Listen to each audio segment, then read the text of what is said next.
I do not live in that world. I live in my own world where I'm insane. Can suggest this to basically any Harry Potter lover. Harry Potter. Oh. Hi, I'm Ian. Around here, I talk about books because I love to yap.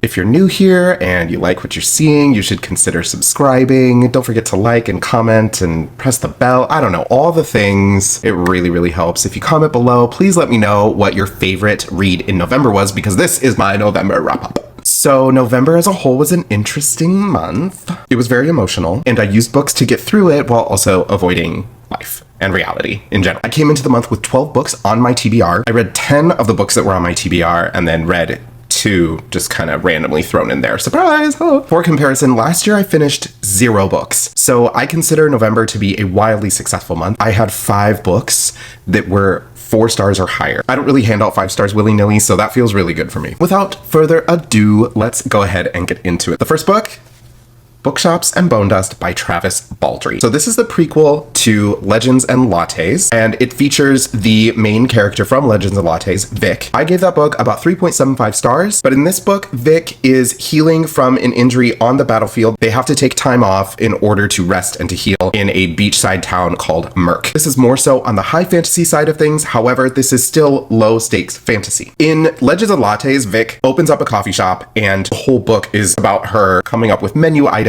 and renovating the shop and forging relationships with people. It is very wholesome. In this book, Vic is doing the opposite, and she's helping a bookshop owner. My belief is that the story feels confined to this low stakes fantasy kind of cozy vibe, when there is a story that is actually more filled with conflict and maybe even fear and like worry than in Legends and Lattes. Unfortunately, that does not translate very well into a low stakes fantasy vibe. This doesn't feel nearly as cozy. I don't find the characters to be that lovable. Overall, the relationships that Vic forges are pretty uninteresting. And that's kind of frustrating because I think Travis Baldree is a really great writer. This was not a win. I gave this 2.75 stars. I will not be reading any more books from this world. Then I read The Cat Who Saved Books by Sosuke Natsukawa, translated from the Japanese by Louise Heel Kawai, I think.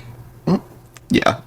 I'm really trying to practice my short-term working memory, y'all.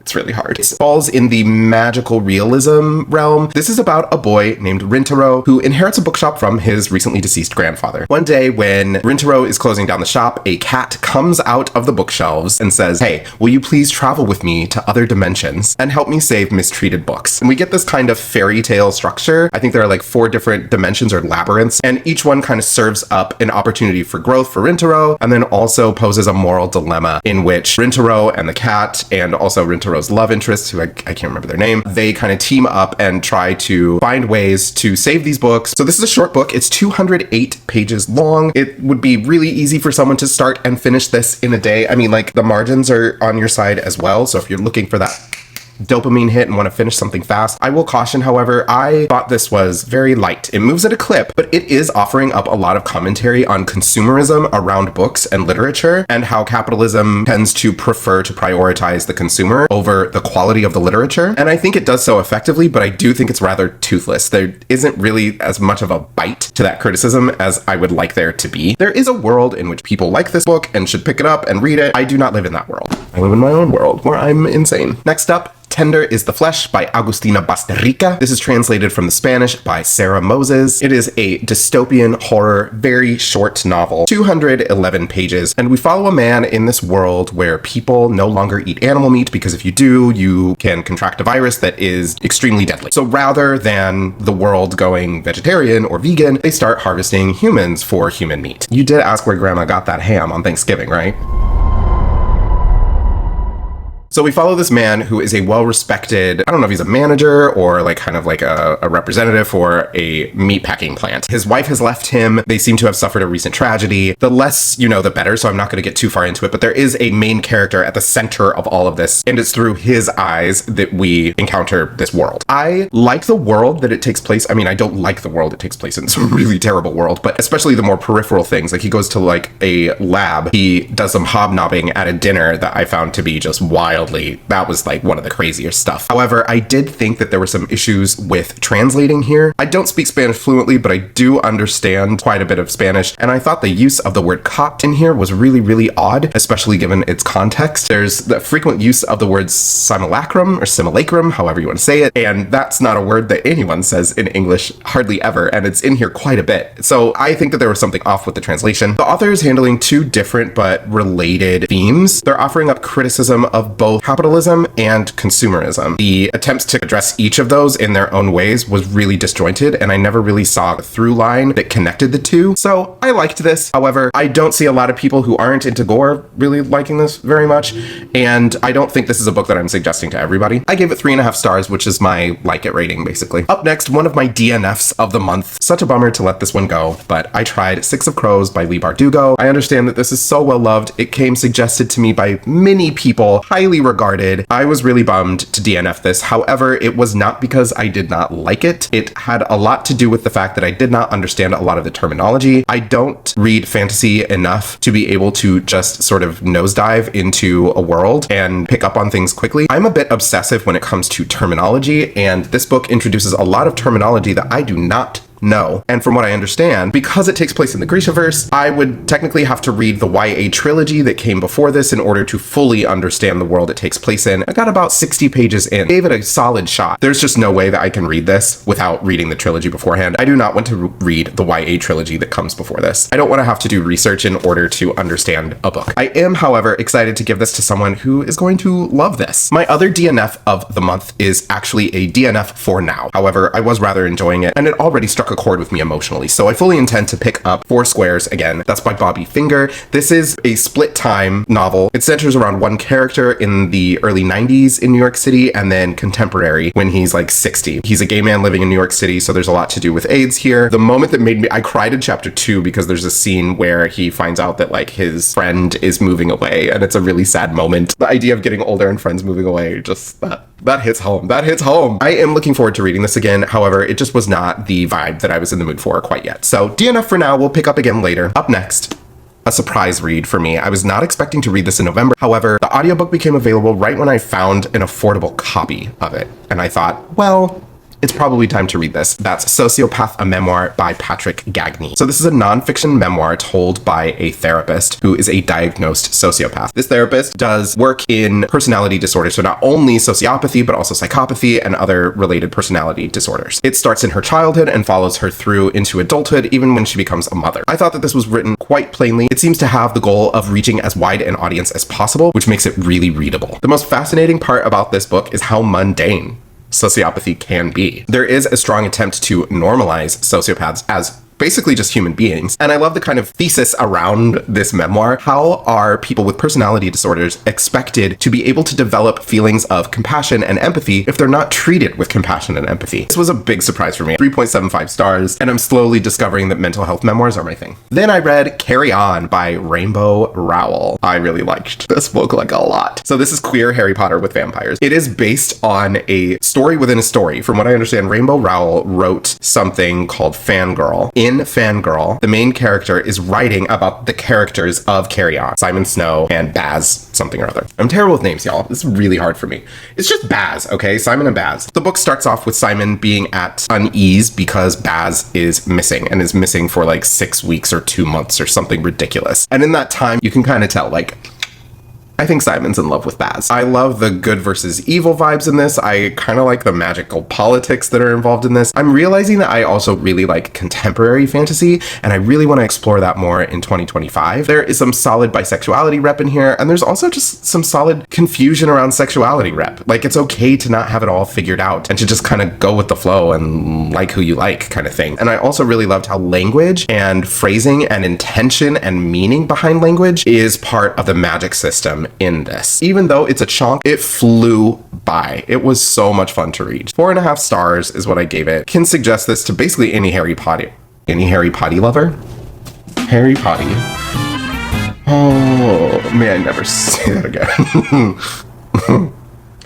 I can basically suggest this to any Harry Potter lover. Also, the author is not a TERF. Then I read Notes on an Execution by Danya Kukafka. So this is a literary mystery whodunit. We already know who has died. We already know who killed them. We just don't really know why, and we're finding out throughout the book. So this is told from 4 different perspectives. 1, the murderer who is on death row. 2, his mother, whose name is Lavender. 3, his wife's twin sister. And 4, the detective who caught him. This was kind of frustrating because I see this book as a bit mediocre. It is literary, so this is very much focused on the inner thoughts and inner workings of all of the characters involved, more than anything else. Lots of focus on little details and the actions that the characters perform, that typical focus on mundanity and tedium in order to root the characters in a sort of reality that is actually very, very, very unpretty. But ultimately, that's kind of stuff that I've read before, and I didn't find it particularly groundbreaking or interesting in this book. I honestly probably should have DNF'd this, but I just kind of stuck with it, and that's what I do with mediocre books, is I find myself thinking, well, maybe it's going to get better, because honestly, sometimes it does actually get better. That has happened to me before, where I've read a book and I'm like, well, this is not very impressive, and then it gets really good. But this was not one of those cases. If you're into literary mysteries, maybe this is it. The one thing that I did find really interesting was the use of the second person, or like you, in the chapters that were from the perspective of the death row inmate, the murderer. This is written by a woman. This is essentially like the opposite of the Bechdel test. It is literally like, what if all of my characters had something to do with the man? If you're a female reading this, and you're reading the you and the second person from the murderer's perspective, then you are also the murderer. And so it even turns a female reader into the man. I feel like I'm missing something here. It was 3 stars. I thought it was just okay. I'm not going to be suggesting this to really anyone unless they're looking for these very specific vibes, but it's not happening. Then I read More Days at the Morisaki Bookshop by Satoshi Yagisawa, translated from the Japanese by Eric Ozawa, I think. So this is a sequel to Days at the Morisaki Bookshop, which I read maybe last year or a couple years ago, and I thought it was just okay. But I saw this come out and I was like, well, you know, that wasn't too bad. In the first book, we follow Takako, who has recently been dumped by her boyfriend, who turns out was like already engaged and married, and she had no idea. So that already sets you up for a dumb female character, right? We know men can be deceptive. So I went along with the first book, and I actually kind of liked it. It became a story about a young woman trying to come out from under the thumb of utter depression. And that was really interesting. And it was really touching to see her forge relationships with her family, but then also new relationships with the community as she helps her uncle run his bookshop. So in the second book, she is dating a character from the previous book. She seems to be doing well, but it seems like it's her uncle who isn't doing well. And so she is essentially kind of helping him and her aunt through some tough times. Without giving too much away, that's all I'm going to say. But I actually thought this was really uninteresting. It moved really, really slowly, and it makes the female character seem so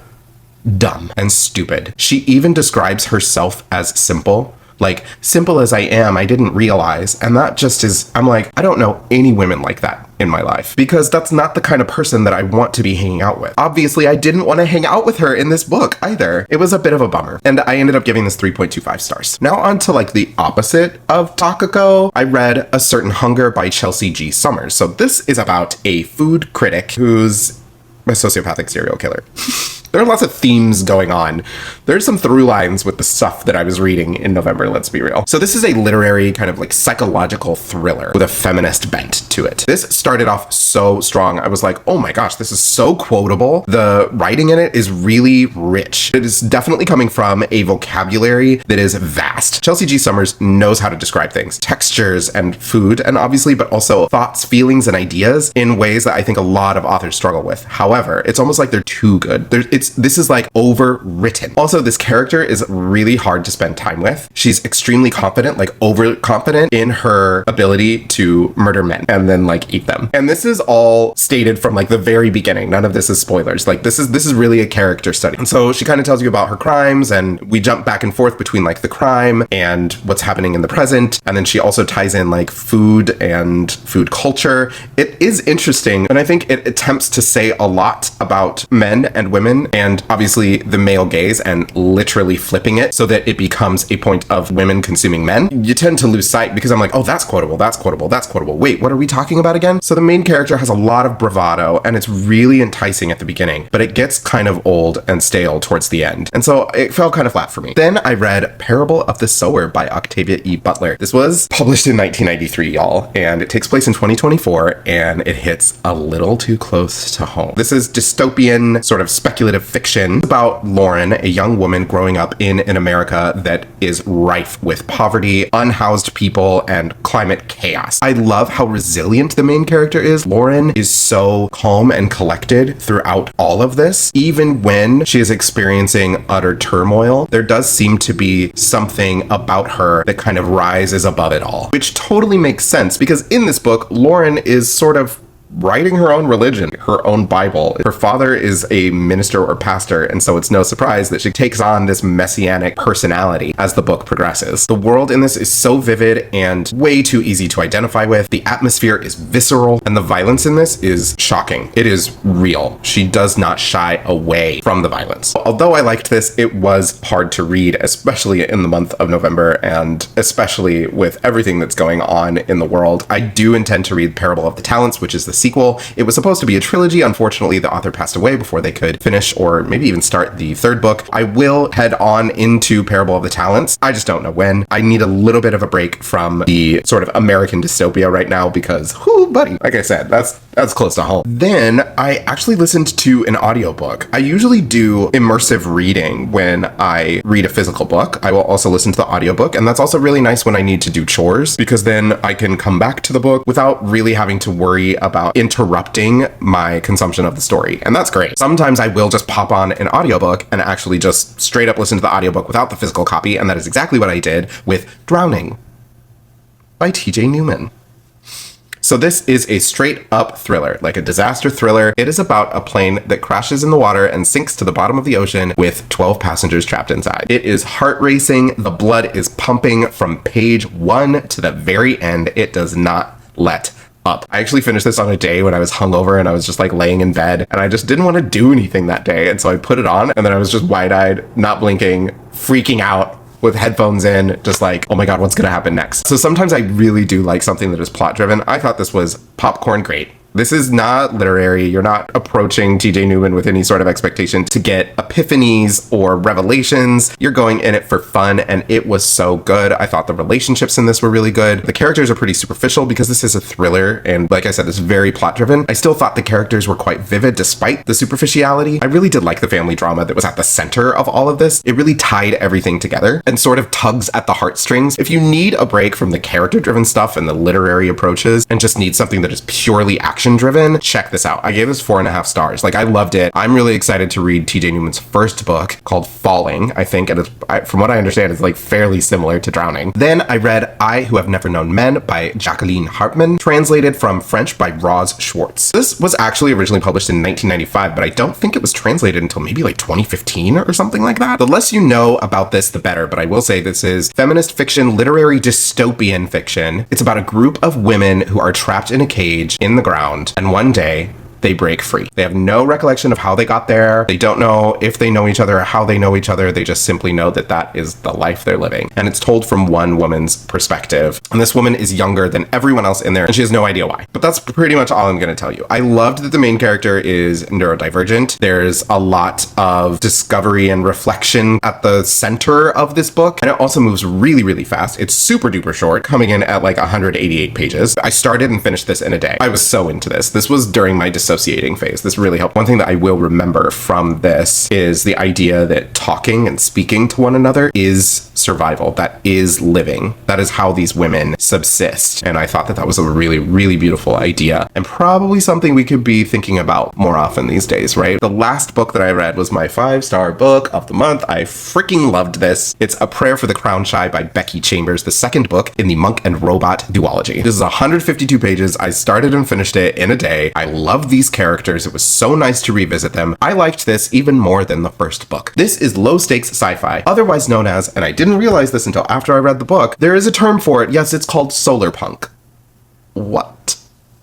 Go on, tell me more. There are actually not a lot of solar punk books. Becky Chambers might be the only author writing this stuff. This is the sweetest book I've read this year. This follows Dex, who is a tea monk, and Mosscap, who is a robot, who in the first book, which is called A Psalm for the Wild Built, which I gave 4.5 stars, they meet in the middle of the woods hundreds of years after robots have decided to leave humanity behind after becoming sentient. And it was a mutual parting. Humans thought, we don't want to die by robots' hands, and robots thought, we don't want to kill. We just want to go be in nature, which is like Yeah, vibes, I get that. So Dex is a non-binary T-monk, and they're traveling with Moscap, and this time they're going back to civilization out of nature, and even visiting communities that Dex frequents as a T-monk, and also their family. I really loved the moments when Moscap is meeting Dex's family, and like interacting with a baby. It's absolutely adorable. And there's a really great section in the book that goes into depth describing how the economy works in this, and you'd think that that sounds boring, but it was so sweet because it's an economy that's built on compassion and this sort of karmic pay it forward mentality. I was like, why is this really interesting to me? Honestly, like, this actually does make me want to read more sci-fi, even if it's not so solar punk. Is the universe telling me that I'm into sci-fi? We'll see. I don't know about like space operas yet. Like, I'm